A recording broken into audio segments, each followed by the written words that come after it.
बिस्मिल्लाहिर्रहमानिर्रहीम। हमारा आज का टॉपिक है पार्टनरशिप एक्ट 1932 में राइट्स और ड्यूटीज क्या है पार्टनर्स की। What the rights and duties of partner under partnership act 1932। तो आज से पार्टनरशिप एक्ट शुरू हो गया।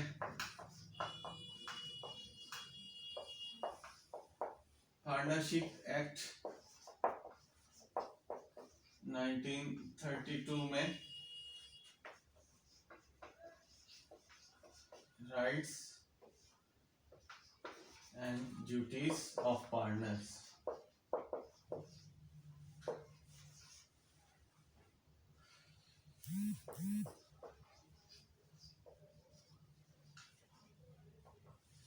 तो पार्टनर्स के राइट्स और ड्यूटीज को आज हम डिस्कस करते हैं कि राइट्स क्या हैं और ड्यूटीज क्या हैं पार्टनर्स की। जब वो एक कंपनी को क्रिएट करते हैं, एक पब्लिक लिमिटेड कंपनी या प्राइवेट लिमिटेड कंपनी क्रिएट करते हैं और वो पार्टनरशिप की बेस पे क्रिएट करते हैं, तो इस सूरत में उनकी राइट्स और ड्यूटीज क्या हैं। तो इसका introduction, A partnership is also known as partnership agreement. Partnership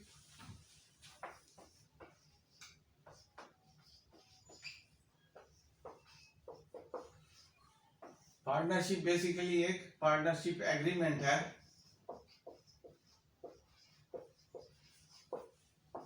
is known as partnership agreement. तो पार्टनरशिप को पार्टनरशिप एग्रीमेंट भी कहते हैं कि इसमें जो है पार्टनर्स जो है आके शरीक होते हैं और एक एग्रीमेंट के तहत एक बिजनेस शुरू करते हैं और उस बिजनेस की बुनियाद पे जो है वो अपना प्रॉफिट एंड लॉस को डिस्ट्रीब्यूट करते हैं पार्टनर्स के दरमियान। Either it can be oral or written document having prescribed details of rights and responsibilities. तो ये एक रिटर्न ज़बानी भी हो सकता है एग्रीमेंट, ओरल भी हो सकता है और रिटर्न भी हो सकता है। तो इसकी बेस पे जो है एग्रीमेंट की बेस पे जो है उनकी राइट्स और रिस्पॉन्सिबिलिटीज जो है वो लिखी जाती हैं। राइट्स और रिस्पॉन्सिबिलिटीज, उनके ऊपर जिम्मेदारियां जो है वो जो है इसके अंदर एग्रीमेंट के अंदर दी जाती हैं ताकि जो है इस बंदे को अपनी जो है राइट्स और जिम्मेदारियों को, राइट्स और रिस्पॉन्सिबिलिटीज को जो है वो समझे और उसके मुताबिक जो है अपने उसमें पार्ट अदा करे। अपना जो है जो पार्टनरशिप में जो है उसने अपना रोल अदा करना है, वो इसको समझने के बाद, अपनी राइट्स और ड्यूटीज को समझने के बाद ही उसने आगे चलाना है। Such kind of agreement is enforceable by law. तो इस तरह का एग्रीमेंट जो है enforceable by law हो,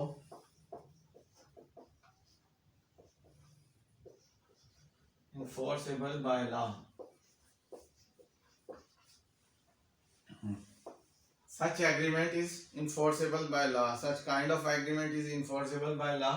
तो वो एक पार्टनरशिप को क्रिएट कर देता है। जब वो पार्टनरशिप एक एग्रीमेंट के तहत क्रिएट होती है और उसमें राइट्स और लायबिलिटीज जो है उनकी मेंशन की जाती हैं, रिस्पॉन्सिबिलिटीज जो है वो उसके अंदर एग्रीमेंट के अंदर मेंशन की जाती हैं और उसको इन्फोर्सेबल बाय लॉ किया जाता है, तो एक पार्टनरशिप क्रिएट होती है।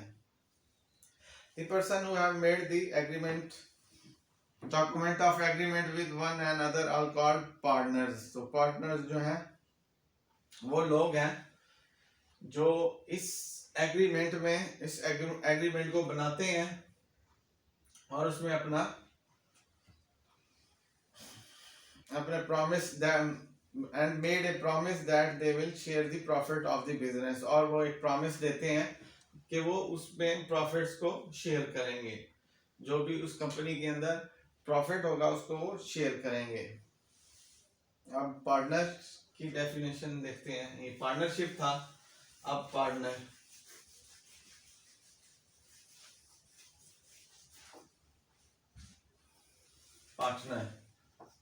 अब हम देखते हैं पार्टनर क्या है। Partner is a member in the partnership. ये एक मेंबर है, member in partnership.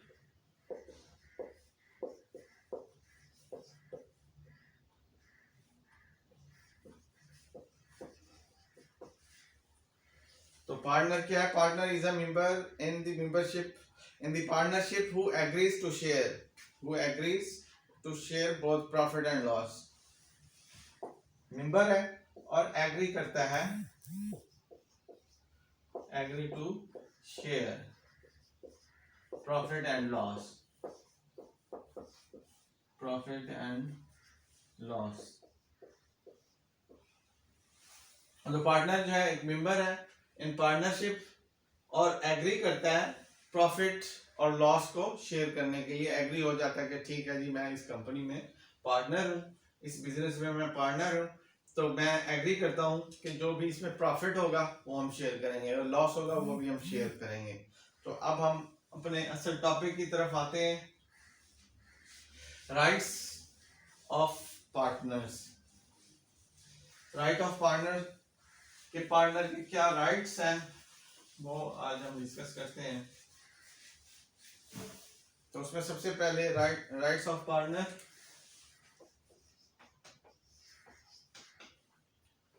Rights of partner, rights of partner under the partnership act every partner has the right to receive. तो सबसे पहले प्रॉफिट, राइट ऑफ प्रॉफिट है। तो सबसे पहले राइट ऑफ प्रॉफिट है,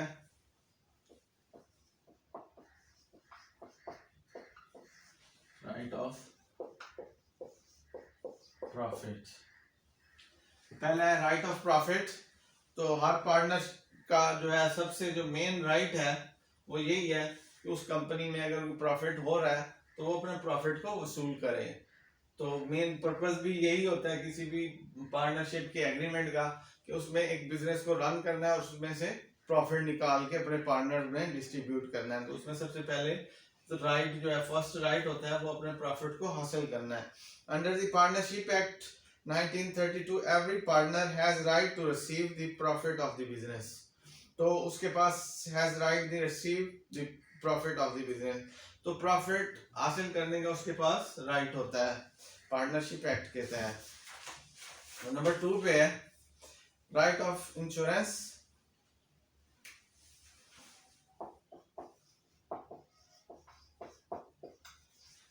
right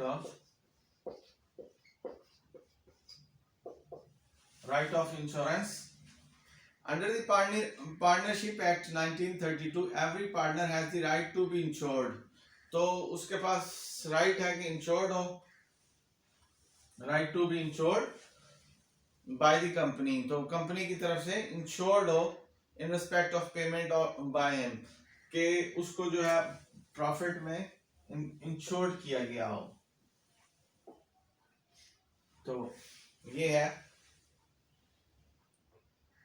every partner has a right to be insured by the company in respect of payment by him। तो इसके बाद राइट नंबर 3 पे है राइट टू मैनेज। नंबर 3 पे है राइट टू मैनेज।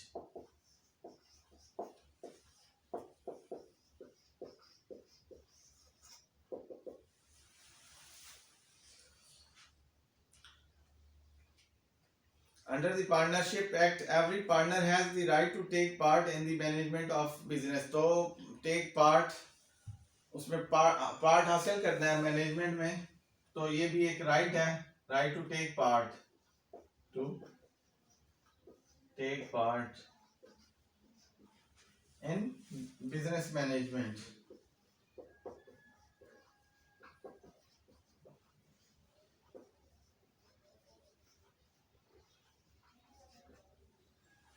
तो राइट टू मैनेज में उसके पास ये राइट है कि वो मैनेजमेंट के अंदर अपनी दखल अंदाजी को जारी रखे, उसके अंदर उसका हिस्सा बने, टेक पार्ट उसका हिस्सा बने और मैनेजमेंट को देखता रहे कि कंपनी क्या कर रही है। आखिर उसने भी अपना एक हिस्सा शेयर्स का उसमें डाला हुआ होता है, अपना जो है कुछ ना कुछ उसमें डाला हुआ होता है, जिसकी वजह से वो कंपनी का पार्टनर है। तो उसको ये भी राइट हासिल हो जाता है बिजनेस के अंदर जो है वो मुदाखलत करे और देखे कि इसमें क्या क्या चीजें हो रही हैं, प्रोडक्शन क्या हो रही है और उसके ऊपर प्रॉफिट क्या आ रहा है, और इस तरह उसके पास राइट टू मैनेज है।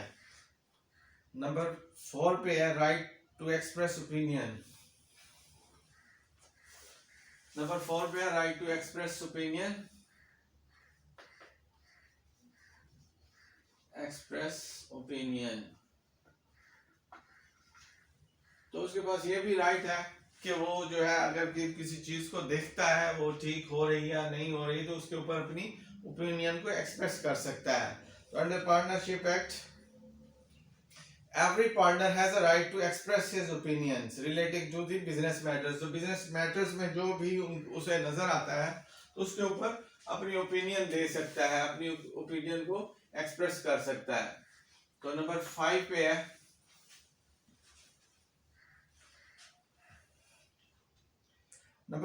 है right to access the accounts books.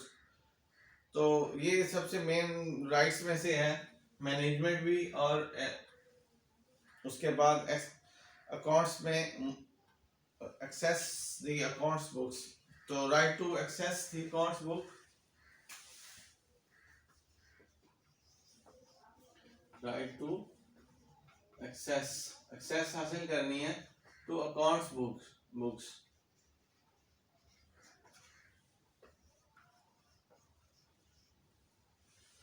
तो उन अकाउंट्स की किताबों तक भी एक्सेस हासिल करनी है आपने कि क्या चीज आ रही है और क्या चीज जा रही है, कितने एक्सपेंसेस हो रहे हैं और कितनी जो है इनकम आ रही है। इस चीज का भी राइट हासिल है पार्टनर को कि वो उन किताबों को हासिल करे, उन बुक्स ऑफ अकाउंट्स को हासिल करे जिसके अंदर उसका कंपनी का और उनके बिजनेस का जो है वो प्रॉफिट एंड लॉस जो है वो शो हो रहा होता है। तो उसका भी राइट जो है उसके पास है कि वो उस कंपनी की बुक को हासिल करे और उनको चेक करे और उसके अकाउंट्स को चेक करे कि क्या चीज आ रही है और क्या चीज जो जा रही है उसका हिसाब किताब प्रॉपर जा रहा है या नहीं जा रहा है, तो किस जगह पे कोई कमी पेशी है, तो इस चीज को भी वो दुरुस्त करवा सकता है एक्सप्रेस ओपिनियन के जरिए।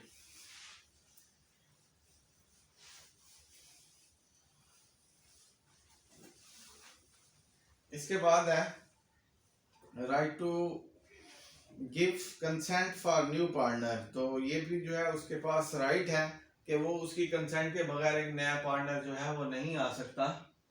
तो नंबर 5 से नंबर 6,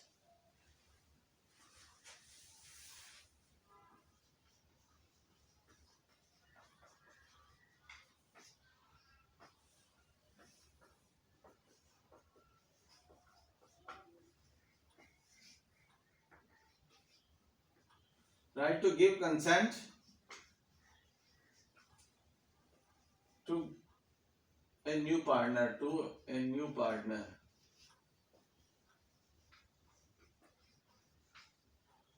तो एक नए पार्टनर के लिए जो है कंसेंट देने का राइट भी रखता है कि कोई भी कंपनी में अगर नया शख्स दाखिल हो रहा है और वो अपना पैसा लेके आ रहा है और उस कंपनी में कहता है कि मैंने पैसा लगाना है आपकी पार्टनरशिप में, तो वो पार्टनरशिप में अगर आ रहा है तो वो सबको, जितने भी पार्टनर्स होंगे सबकी कंसेंट ली जाती है, उनसे इजाजत ली जाती है, उसके बगैर उसको अलाउ नहीं होगा, क्योंकि सारे सब राजी होंगे तभी वो आ सकता है उस बिजनेस के अंदर। तो इसलिए उसकी कंसेंट, तमाम जो है पार्टनर्स हैं उनकी कंसेंट जो है वो जरूरी होगी उस बिजनेस के अंदर किसी नए पार्टनर को आने के लिए।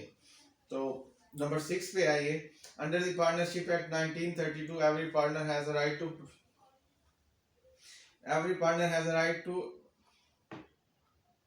to introduction to has a right to prevent the introduction of new partners unless his consent to that। जब तक उसकी कंसेंट नहीं ली जाएगी, जब तक वो अपनी कंसेंट, जब तक तमाम पार्टनर्स जो अपनी कंसेंट नहीं देते उस वक्त तक नए पार्टनर को इंट्रोड्यूस होने की इजाजत नहीं है। तो इसके बाद है right to receive interest on capital, number 7 पे है।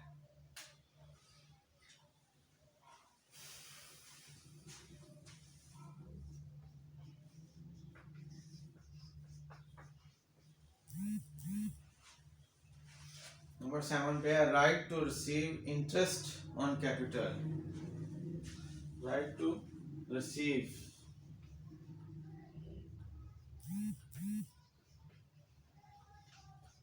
Interest on capital.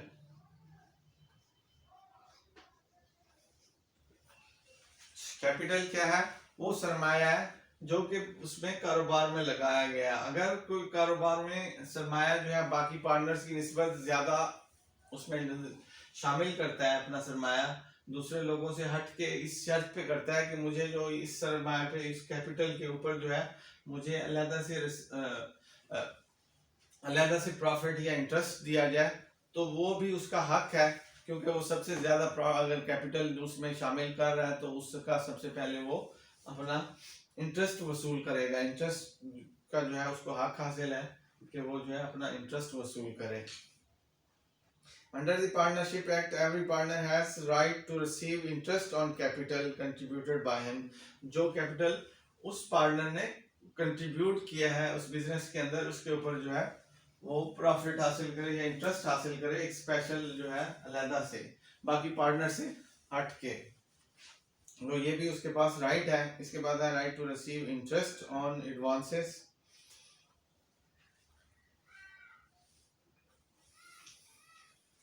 तो ये साथ हम दोबारा से देख लेते हैं कि ये राइट्स क्या है, राइट्स ऑफ पार्टनर्स। तो उनमें सबसे पहला राइट है राइट ऑफ प्रॉफिट, के प्रॉफिट हासिल करना जो है हर पार्टनर का राइट है। तो उसके बाद है राइट ऑफ इंश्योरेंस, तो उसको इंश्योर्ड किया जाए कि कंपनी का जो बिजनेस है वो प्रॉपरली अच्छे तरीके से जा रहा है। इस चीज की इंश्योरेंस जो है उसका हासिल होनी चाहिए कंपनी की तरफ से, उस बिजनेस की तरफ से। तो इसके बाद है राइट टू मैनेज, तो उसको मैनेजमेंट के अंदर जो है मुदाखलत का भी राइट है कि वो मैनेजमेंट में जाए और जाके देखे कि बिजनेस को किस तरीके से रन किया जा रहा है और क्या क्या नए कॉन्ट्रैक्ट्स किए जा रहे हैं इस पार्टनरशिप के अंदर, क्या कौन से नए लोग आ रहे हैं, कौन से नहीं आ रहे हैं। तो वो मैनेजमेंट के अंदर जो है वो मुदाखलत का भी रखता है, हक रखता है। तो इसके बाद नंबर 4 पे है एक्सप्रेस ओपिनियन, तो वो अपनी ओपिनियन भी रखता है कि वो उसके अंदर अपने पार्टनरशिप बिजनेस के अंदर अपनी ओपिनियन को वो दे सके। तो किसी जगह पे भी वो खामोश ना रहे, जहाँ पे उसको लगे कि बिजनेस जो है ठीक तरीके से नहीं जा रहा, तो वो अपनी एक्सप्रेस ओपिनियन को एक्सप्रेस कर सकता है अपने तमाम पार्टनर्स के आगे। तो ये भी उसको हक हासिल है। इसके बाद राइट टू एक्सेस अकाउंट्स, तो उसके पास ये भी राइट है कि वो कंपनी के या उस बिजनेस के अकाउंट्स को देखे और उसमें जांच पड़ताल करे कि क्या चीज आ रही है और क्या चीज उसमें से जा रही है, उसमें कितना प्रॉफिट आ रहा है और कितने एक्सपेंसेस हो रहे हैं और किस बेस पे जो है प्रॉफिट जो है वो तकसीम हो रहा है। इसके बाद है right to give consent to a new partner, number 6 पे है। तो कंसेंट जो है वो जरूरी होती है। एक नया बंदा इंट्रोड्यूस हो रहा हो किसी भी बिजनेस में, तो सबकी जो है रजामंदी जरूरी है। तो वो उसको जो है इंट्रोड्यूस उस वक्त तक नहीं किया जाएगा जब तक सब अपनी कंसेंट ना दें। तो इसके बाद है right to receive interest on capital. Capital सरमाए को कहते हैं जो कि उसके बिजनेस के अंदर जो है शामिल होता है। अगर किसी पार्टनर ने हट के कुछ स्पेशल कैपिटल उसके अंदर इन्वेस्ट किया हुआ तो उसके पास ये भी राइट है कि सबसे पहले उसका इंटरेस्ट वसूल करे। अगर बाकी पार्टनर जो है उससे कम प्रॉफिट में हो, उसमें कैपिटल पे जो है वो काम अपना बिजनेस चला रहे हैं, तो ये उसके पास राइट है कि वो अगर उसने कोई एक्स्ट्रा कैपिटल दिया हुआ है, ज्यादा कैपिटल दिया हुआ है, तो वो उसका इंटरेस्ट वसूल करे। तो इसके बाद नंबर 7 के बाद नंबर 8 पे है। तो नंबर 8 देखते हैं।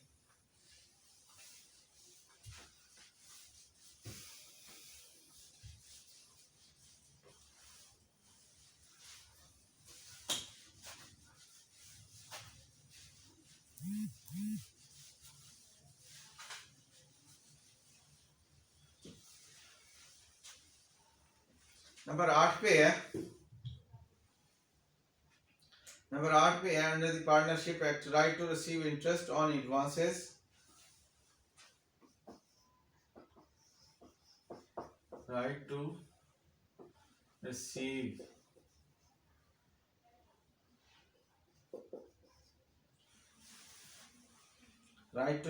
Interest on advance. तो ये भी उससे कैपिटल से मिलता जुलता है, या right to receive interest on advance. तो अगर कोई उसने एडवांस में रकम शुरू में ही इतनी रकम बड़ी लगा दी है कि जिससे उसने पहले बिजनेस रन कर लिया और उसके बाद उसने पार्टनर इकट्ठे किए, तो उसके पास ये भी राइट है कि जो चीज़ उसने एडवांस में दी है तो वो जितना भी कैपिटल होगा उसका एडवांस में इंटरेस्ट हासिल करेगा। Under the partnership act 1932 every partner has a right to receive interest on advance at the rate of 6% per annum. तो 6% के हिसाब से ये वसूल करेगा per annum per annum.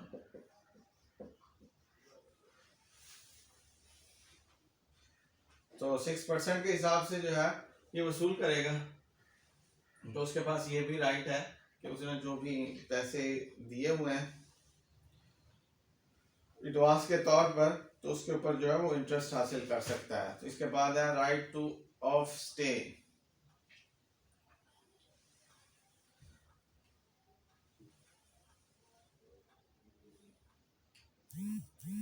Right of stay number 9 पे है।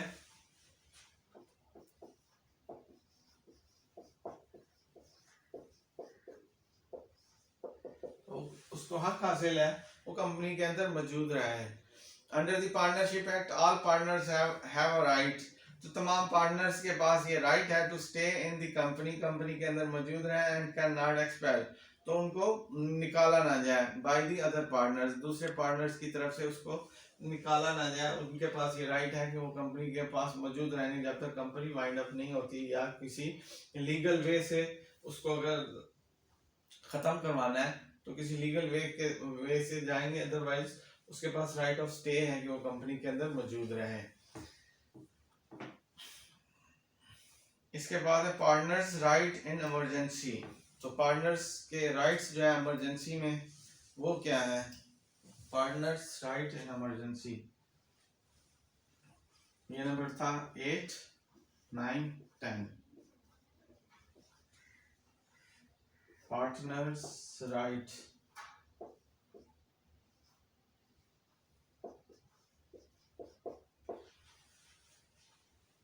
Partners right in emergency.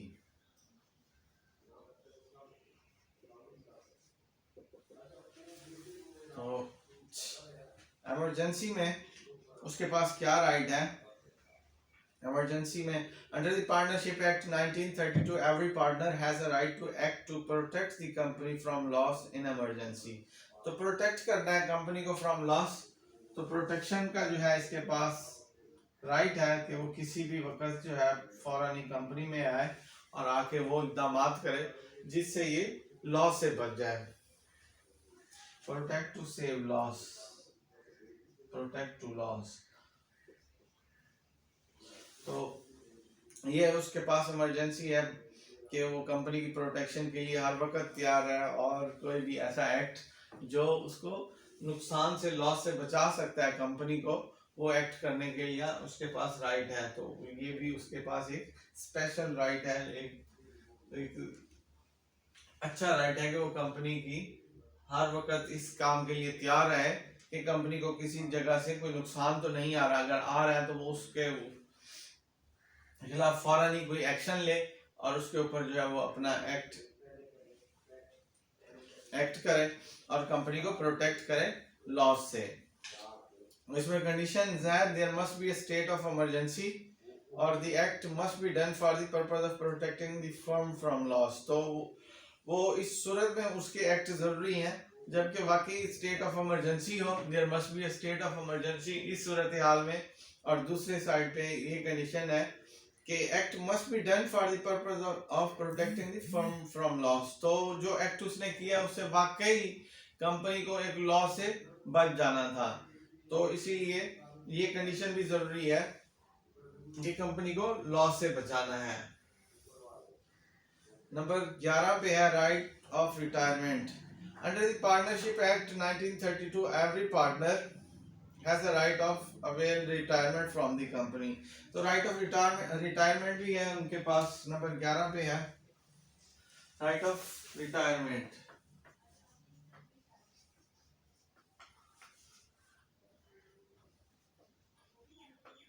Retirement, तो right of retirement है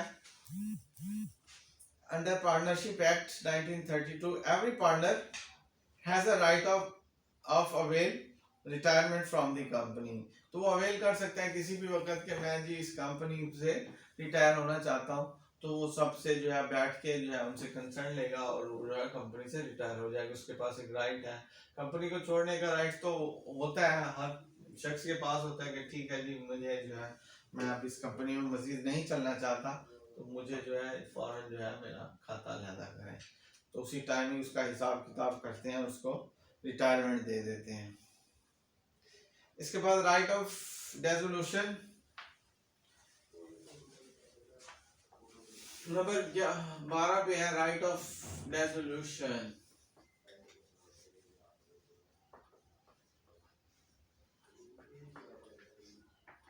जब एक पार्टनरशिप जो है मुसलसल लॉस में जा रही हो और उसमें बार बार जो है वो बंदे को यही कहा जा रहा हो कि जी मजीद पैसे ले आए मजीद पैसे ले आए, तो उसके पास राइट है कि उसको डिसॉल्व करवा ले।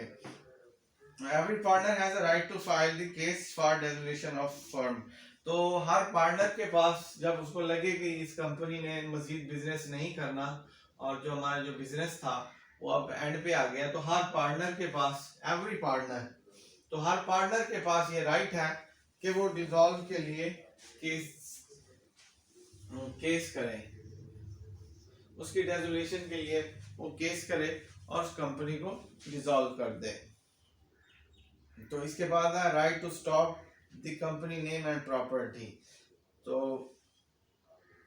नंबर 13 पे है right to stop the company name and property.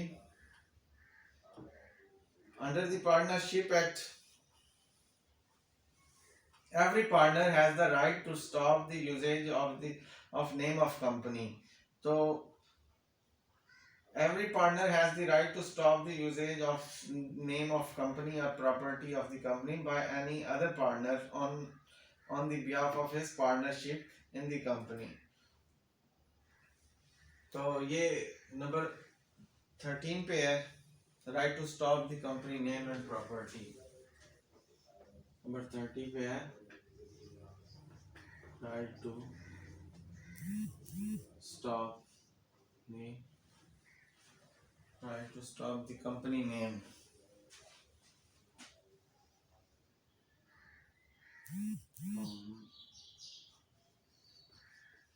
company name right to stop the company name and property। तो वो स्टॉप करवा सकते हैं किसी भी ऐसे शख्स को जो कंपनी का नाम इस्तेमाल कर रहा हो या उसकी प्रॉपर्टी जो है अपने नाम से या प्राइवेटली या इंडिविजुअली तौर पे उसको इस्तेमाल कर रहा हो, उस कंपनी का नाम इस्तेमाल कर रहा हो या उसकी प्रॉपर्टी को इस्तेमाल कर रहा हो, तो इस सूरत हाल में भी हर पार्टनर को पास ये राइट है कि उसको स्टॉप करवाए कि भाई आप हमारी कंपनी का नाम इंडिविजुअली तौर पर क्यों इस्तेमाल कर रहे हैं, इसका आपको राइट नहीं है कि आप जो है इसका हमारी कंपनी को जो है बतौर इंडिविजुअली जो है अपने नाम से उसको जो है इस्तेमाल करें या हमारी प्रॉपर्टी को जो है वो प्राइवेटली तौर पर इस्तेमाल करें। तो ऐसा नहीं होगा, सबकी कंसेंट ज़रूरी होती है कि जी आप किसी को एक को अथॉरिटी दी जाती है कि आप कंपनी का नाम और प्रॉपर्टी को इस्तेमाल करें, लेकिन हर शख्स को जो है इसकी इजाज़त नहीं होती। तो right to stop the company name and property, तो ये भी राइट जो है हर पार्टनर के पास है कि वो स्टॉप करवाए किसी भी ऐसे शख्स को जो कि कंपनी का पार्टनर ना हो और वो कंपनी का नाम और प्रॉपर्टी को इस्तेमाल कर रहा हो। Right to claim for shares number 14 है, ये लास्ट पॉइंट है right to claim for shares number 14 पे है right to claim for shares।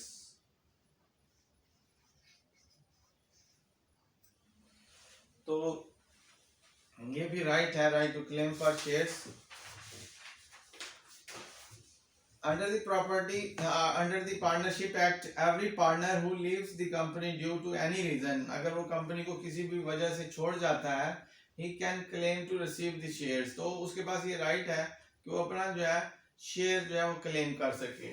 तो अगर वो कंपनी को छोड़ने के लिए जा रहा है, छोड़ के जा रहा है, तो वो अपना शेयर जो है वो क्लेम कर सकता है, ये उसके पास राइट है। तो ये जो है 14 राइट्स थे, 14 राइट्स थे पार्टनर्स के, जो आज हमने डिस्कस किए हैं। तो 7 पहले किए थे, अब ये 8 से है right to receive interest on advance. उसके बाद नंबर 9 पे है राइट ऑफ स्टे। नंबर 10 पे है partners right in emergency to protect loss, कि इमरजेंसी में जो पार्टनर्स हैं उनके पास क्या राइट है कि वो राइट उसको प्रोटेक्ट कर सकते हैं, लॉस को प्रोटेक्ट करने के इमरजेंसी में उनके पास क्या राइट्स हैं।